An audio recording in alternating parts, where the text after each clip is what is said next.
नमस्कार दोस्तों, आप सबका स्वागत है इस ऑनलाइन क्लासेस में। और साथियों, आज हम पढ़ने जा रहे हैं बीएड द्वितीय वर्ष को लेकर। और बीएड द्वितीय वर्ष के अंतर्गत आज का जो हमारा शिक्षण विषय है वो है जीव विज्ञान का शिक्षण शास्त्र को लेकर। जीव विज्ञान का शिक्षण शास्त्र के अंतर्गत हमारी जो इकाई द्वितीय है जीव विज्ञान में अधिगम संसाधन को लेकर, और इसी के अंतर्गत आज का जो हमारा प्रकरण है वो है विज्ञान मेला एवं प्रदर्शनी, साइंस फेयर एंड एग्जीबिशन। इन दोनों में एक मेजर डिफरेंस क्या होता है, इसको लेकर हम चर्चा करेंगे। तो साथियों, सबसे पहले मैं ये बात बताना चाहता हूं कि जो विज्ञान मेला है, विज्ञान मेला साइंस फेयर, इसका आयोजन किस प्रकार से किया जाता है एवं कैसे करेंगे, या किन परिस्थितियों में करना चाहिए। तो सबसे पहले अध्ययन करने में हमें इस बात को ध्यान में रखना पड़ेगा या ध्यान में रखना पड़ेगा कि इसके लिए विज्ञान क्लब का जो गठन किया जाता है, विज्ञान क्लब का निर्माण किया जाता है। आपने विज्ञान क्लब का निर्माण कर दिया और विज्ञान क्लब के सदस्यों को गठित कर दिया। अब वैज्ञानिक गतिविधियां विद्यालय स्तर पर होने लग गई है एवं हमारे विद्यालय का जो विज्ञान क्लब है वो भी आसपास के विज्ञान मेलों, विज्ञान प्रदर्शनी या वैज्ञानिक गतिविधियों में एक पार्टिसिपेशन करने लग गया है। राइट। अब धीरे कभी कभी क्या होता है कि हमारे विज्ञान क्लब की जो गतिविधियां हैं, विज्ञान क्लब की जो गतिविधियां हैं वो बढ़ जाती है। वो मतलब बच्चे, हमारे जो सदस्य हैं वो भी उसमें इन्वॉल्व होने लग जाते हैं। तो ऐसी कंडीशन में क्या होगा कि हम विज्ञान क्लब के सदस्य मिलकर एवं वहाँ की स्थानीय जो विद्यालय है वो जहाँ तक यथासंभव की बात होती है कि विज्ञान मेले माध्यमिक एवं उच्च माध्यमिक स्तर के विद्यालयों में ही आयोजित किए जाते हैं, क्योंकि वहाँ पर व्यवस्था होती है उनके लिए। सबसे पहले बात करते हैं विज्ञान क्लब की, और विज्ञान क्लब क्या करेगा कि वो ये निर्णय करेगा, तय करेगा कि क्या हमारे जो विद्यालय है इसमें विज्ञान मेले का आयोजन किया जा सकता है अथवा नहीं। तो इस बात के निष्कर्ष के बाद इस बात पर बिल्कुल मतलब निर्णय पक्ष आने के बाद में ये तय किया जाता है कि हमको विज्ञान मेले का आयोजन करना चाहिए। अब विज्ञान मेले का जो आयोजन है वो विद्यालय स्तर पर, जिला स्तर पर, संभाग स्तर पर, सभी स्तरों पर किया जाता है।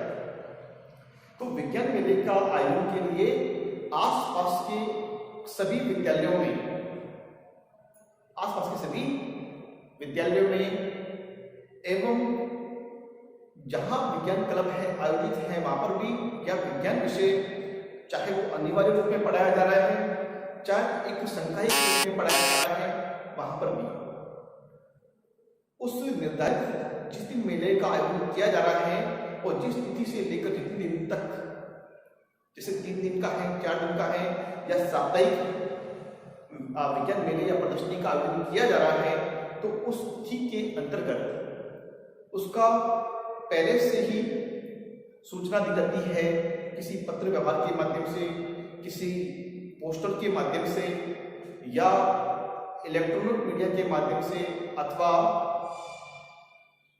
किसी समाचार पत्र के माध्यम से, या फिर उनके पास में विद्यालयों में किसी भी तरह उनको सूचित किया जाता है कि इस तारीख को विज्ञान मेले का आयोजन इस स्थान पर किया जाएगा, ताकि अदर विद्यालय जो आएंगे, अन्य विद्यालय के जो बाल वैज्ञानिक आएंगे वो अपनी अपने यंत्र, अपने उपकरण, अपने इंस्ट्रूमेंट्स या उनके द्वारा जो भी उनके द्वारा आविष्कृत जो वस्तु है उसको वहां प्रदर्शन में लगाएंगे। तो उनके प्रदर्शन के लिए व्यवस्था भी वहां पर उन्हें करनी पड़ेगी। तो इस तरह से जितने विद्यालय उसमें एक पार्टिसिपेशन करना चाहते हैं या उनके बालकों द्वारा बनाई गई कोई नई खोज है, कोई नई रिसर्च है, तो उसका प्रदर्शन वो विद्यालय स्तर पे विज्ञान मेले में करने जा रहे हैं, तो उन्हें पहले सूचना देनी होगी ताकि उनके लिए वो स्थान उपलब्ध कराया जाए। तो वो स्थान उपलब्ध वो कराएगा जो विज्ञान मेले का आयोजन कर रहा है या जो समिति कर रही है, जो क्लब कर रहा है, वो करवाएगा। तो इस तरह से विज्ञान मेले में मेला आयोजन किया जाएगा। अब इसी तरह से विज्ञान प्रदर्शनी भी होती है, ये भी एक बहुत बड़े स्तर पे होती है। विज्ञान मेला एक छोटे स्तर पर आयोजित हो सकता है, लेकिन प्रदर्शनी काफी दिनों तक और एक बड़े स्तर पर होती है, जहां से दूर दराज के लोग भी उसमें भाग ले सकते हैं। और विज्ञान मेले में अपनी एक आसपास के एक जिले स्तर के या संभाग, अधिकतम संभाग स्तर के लोगों वहां पर पहुंच सकते हैं। लेकिन विज्ञान प्रदर्शनी में दूर दराज के या अंतर्राष्ट्रीय स्तर तक के भी लोग उसमें पार्टिसिपेशन कर सकते हैं। तो साथियों, इसी तरह से विज्ञान मेले का विज्ञान के क्षेत्र में बहुत महत्व है। तो आज के दौर में जैसे विज्ञान मेले का एक सीमित क्षेत्र से, एक लिमिटेशन वाले क्षेत्र से विज्ञान मेले का आयोजन कर सकते हैं। बालकों में वैज्ञानिक दृष्टिकोण कैसे बढ़ाया जाए, उसके लिए विज्ञान मेला एक सर्वश्रेष्ठ गतिविधि है, ये हम कह सकते हैं। लेकिन वर्तमान की वैज्ञानिक दौर में अभिभावकों, शिक्षकों, विद्यार्थियों, इन सभी में वैज्ञानिक दृष्टिकोण को कैसे आगे बढ़ाया जाए, तो इसके लिए हम आयोजित करते हैं विज्ञान प्रदर्शनी को। उसके लिए आयोजित करते हैं हम विज्ञान प्रदर्शनी।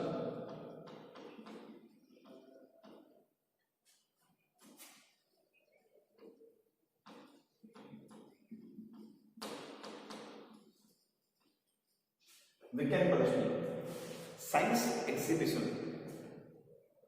तो इसके माध्यम से अभिभावक या कोई भी युवा वर्ग या कोई भी ऐसा जो वैज्ञानिक है या विज्ञान के क्षेत्र में अपना जो रुचि रखता है, इंटरेस्ट रखता है, वो व्यक्ति इसमें भाग ले सकते हैं और उनके द्वारा निर्मित की हुई किसी भी खोज को, रिसर्च को वहां पर आप उन सभी बालकों के समक्ष रख सकते हैं।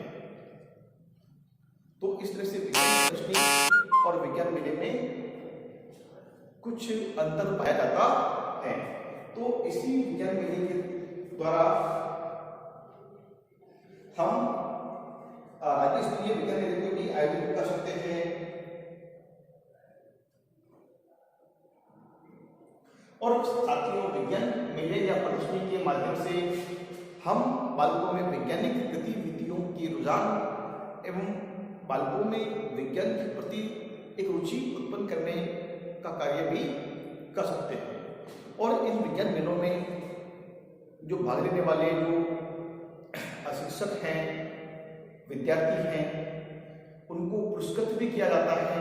साथ में उस विज्ञान मेले में भाग लेने वाले जितने भी विद्यार्थी हैं, शिक्षक हैं या विद्यालय स्तर पर, तो उनको अपनी योग्यता के प्रदर्शन के अनुसार पुरस्कृत भी किया जाता है और साथ में उन्हें प्रमाण पत्र, सर्टिफिकेट भी प्रदान किए जाते हैं और वो सर्टिफिकेट उसके आधार पर जिला स्तर पर होता है, संभाग स्तर पर होगा, राज्य स्तर पर होगा या अंतर्राष्ट्रीय स्तर पर भी मेले का आयोजन किया जाता है।